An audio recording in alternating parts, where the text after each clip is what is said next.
Hi friends, இந்த பதிவு யாருக்குன்னா நம்மள ஒருத்தரான கோவை சூர்யா குட்டி. அவங்கள நம்ம எல்லாருக்குமே தெரிஞ்சவங்க தான்.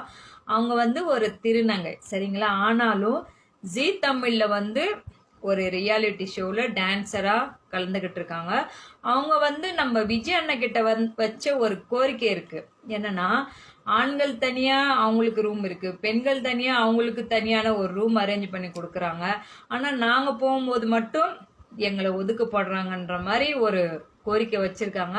அதை கேட்கும் போதே நம்மளுக்கு கஷ்டமா தான் இருக்கு. ஏன்னா அவங்க உலக அளவுல சாதிச்சுட்டு வராங்க, எல்லா துறையிலுமே சாதிச்சுட்டு இருக்காங்க. ஆனா அவங்களுக்கான ஒரு தனிப்பட்ட ஒரு சில விஷயத்த நம்ம ஒதுக்கி செய்யும் போது அவங்களுக்கு மனதளவுல ரொம்பவுமே பாதிக்கப்பட்டிருக்காங்க.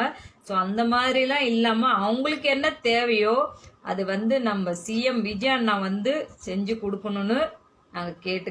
கோவை சூர்யாகுட்டி சொன்ன மாதிரி அவங்களுக்குன்னு ஒரு திறமை இருக்கு, போய் தான் அவங்கள நீங்க டீம்ல செலக்ட் பண்ணிருக்கீங்க.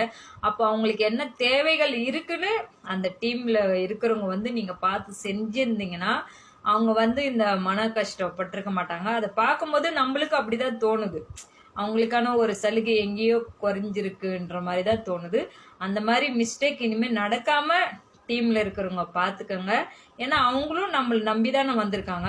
நம்ம வீட்டுக்கு வந்த விருந்தாடியே நம்ம தான் பாத்துக்கணும்ன்ற மாதிரி அவங்க நம்ம இடத்துக்கு வரும்போது அவங்கள நம்ம உபசரிக்கணும். அதுதான் நம்மளோட கல்ச்சர். அதே மாதிரி இந்த திருநங்கைகளை பார்த்து ஒரு சிலர் வாழ்த்துறவங்களும் இருக்காங்க, இன்னும் ஒரு சிலர் கேவலமா பேசிக்கிட்டு தான் இருக்கீங்க.